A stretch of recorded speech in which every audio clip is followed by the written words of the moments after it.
Abraham Lincoln once said, "America will never be destroyed by the outside. If we falter and lose our freedoms, it'll be because we destroyed ourselves." Now, it might be a little extreme to say that we'll destroy ourselves. There's a lot of truth in that quote. America has the best military, is the most powerful country in the world, but our education does falter a bit. In Tullio Capelli's International Comparison article, we're ranked only 22nd for national literacy in the world.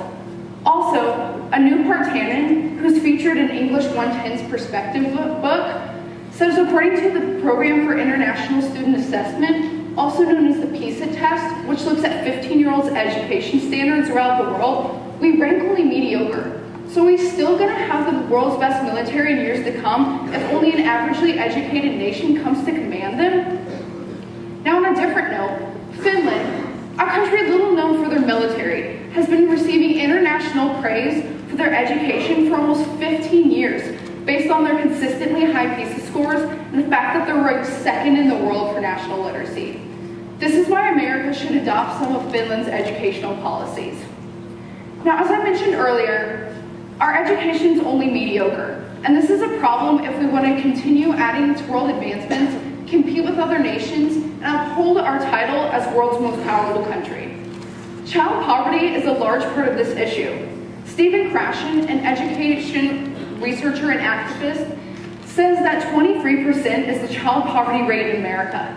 So that means almost a fourth of all students are more worried about where their next meal is going to come from than actually focusing on schoolwork in the classroom. Also, generally, schools don't offer free hot meals for children. So this makes it easier for students to skip lunch. Our rumbling stomach, due to scarcity of food, is hardly an atmosphere that promotes learning and memorization, which leads to student success in academics. This rate also sees that a lot of students aren't getting proper access to books. Krashen goes on to state in his article that self-reading is one of the major components of childhood learning today. So these children that don't have the books and aren't self-reading aren't introduced to this main component, and this can affect them negatively all throughout their educational career. Teachers are also a part of America's dwindling education. It seems that the teaching profession in America seems to be looked down upon because of the low salary they receive compared to a lot of other American jobs. This may cause the teacher to feel like they have self-worth and that they don't need to put in the effort to teach their students because they're not furthering their lives or their students.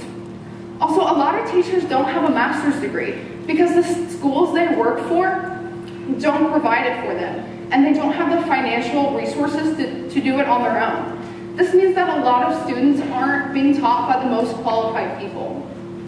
Lastly, American education curriculum is so different across schools that it's led to learning inequality for the students. Wayne Awe wrote in the International Education Journal that the French idea of the IQ system led to American tracking. This means that the students with higher IQs were placed on this faster track compared to the ones with lowers. This from the get-go establishes a difference in the learning rates, and so children are learning unequally. Also, these children, as they grow up, start assuming their positions in the world. They feel like if they were on this lower track, that they are only succumb to this track and don't put forth the effort to further themselves because they aren't getting the recognition to do so. Also, America puts a lot of emphasis on money when it comes to education. Private schools usually have more qualified people, but the reality for a lot of Americans is that they can't afford these private schools because of the high required tuition costs. This makes it seem like education is more of a privilege for wealthier people. And so the students again grow up, that if they start to grow up, that they feel like since they weren't as wealthy, that they don't deserve this education, and then they again don't try as hard. So now that we've looked at a couple of the problems in American education, let's see how adopting some of Finland's educational policies can help. To start, Toni Sarvirten, in her Finland report over best schools, states that all Finnish schools have the same financial situation. There's a predetermined budget at the beginning of the year for teachers' pay, which is different than the tax-based system here in America. Also, all Finnish schools provide certain commodities for every Finnish student. Textbooks, paper, and pens are all commodities that Finnish schools give children to last them the whole year for free. Also, a hot lunch is provided for each student for free as well. So students are focusing less on school supplies and eating and focusing more on learning while they're in the classroom. Globalization 101 touched on how teachers in Finland have higher qualifications. The teaching profession in Finland is very high valued because the citizens realize that the low salary does not compare to the fact that teachers are blossoming the next generation of students. Only the top 10% of all education majors in Finland actually go on to teach in public schools. And also, these students that are selected to teach in these schools receive their master's degree for free because it's required of all Finnish teachers to have a master's degree. So this means that all the students are learning from the most well-qualified people. Finland schools also focus on the individual needs of all the students. A network is in place that consists of curators, psychologists, psychiatrists, and hospitals, to just name a few, that are all easily accessible to Finnish students. This means that students can focus less on the difficulties of everyday life and more of learning while they're in the classroom. There's also no standardized testing in Finland. So students aren't accepted into college based on one single score of one test. Teaching in America seems to no longer be based on how well students absorb knowledge, but on how well they can recite facts. They memorize word combinations and word phrases to do good on these standardized tests, because that's what ultimately gets them into college. But testing on an individual basis, as Finnish teachers implement, really tests how the students have absorbed the knowledge and better prepares them for reality after school. Finally, Finland schools focus on the equality of all students. Hannu Samola, well-known for research in PISA scores, writes that Finland has no private schools at all. All the students attend public school, and all are taught the same nationally established curriculum. Anna Chmielewski also states that there's no tracking in Finland schools.